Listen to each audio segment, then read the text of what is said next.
To those who ride them, powered two-wheelers, or motorcycles and mopeds, are loved for obvious reasons. Value for money, time saving, a low-polluting travel option, and an opportunity to use the vehicle simply for the pleasure of it. And they are popular. More than 40 million are on the road in Europe, with 1 million built across the EU and 1.4 million sold in 2019 alone. And for their makers, the scale and scope of the industry is lucrative, with 43 factories and R&D centres across the EU and the UK, undertaking the manufacturing of vehicles, trading, design, and much more. The scale grows further when considering the extended network of companies active in retail and wholesale, of vehicles, repair and maintenance operations, and the manufacturing and sale of protective equipment, such as gloves and helmets, suits, boots, and much more. Financially speaking, the motorcycle industry is an economic growth engine. Across the EU, it generates 21.4 billion euros of GDP, a higher sum than that of Venice, Malaga, and Palma de Mallorca, or the entire economy of Iceland. It also supports 389,000 jobs and creates 16.6 billion euros in tax revenue. And this wealth is far-reaching. For every €1 of GDP created directly by the extended network of motorcycle businesses, a further 1.8 euros of GDP in other industries is generated due to the various knock-on expenditure impacts. Outside of Europe, it's important that our relationships with foreign territories remain fluid. International trade is a critical component to the smooth running of the entire industry. European motorcycle companies and European jobs benefit from the progressive reduction of global tariffs and regulatory trade barriers.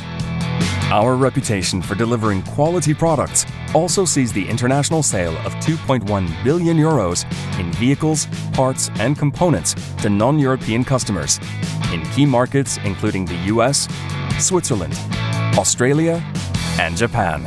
Any change in trade agreements could have considerable implications for the industry. It is essential that the EU remains an open economy and avoids measures that could potentially lead to higher tariffs in key foreign markets. Of course, one of the great appeals of motorcycling is its contribution to tourism and social functions of all sizes. From local club touring to arena-filling events, both riders and spectators eagerly participate in this thriving community. Events such as these have positive economic impacts on tourism. Riders and spectators travel to the events buying food, drink, merchandise, and souvenirs, paying for campsites, hotels, and buying tickets. Collectively contributing 2.1 billion euros to Europe's GDP, supporting about 38,000 jobs, and creating 1.2 billion euros in taxes. MotoGP and Motocross GP races alone attract 1.5 million international race spectators annually. Collectively, they spent 319 million euros attending race events across European countries in 2019.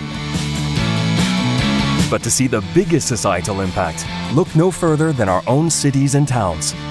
Everyday use of powered two-wheelers is ideal for urban mobility.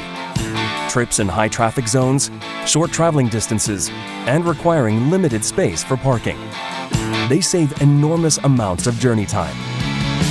If only 5% of European car commuters switched to motorcycles, the aggregate time savings would be 21.2 million days per annum. Two-wheelers are very affordable due to their low fuel and operating costs.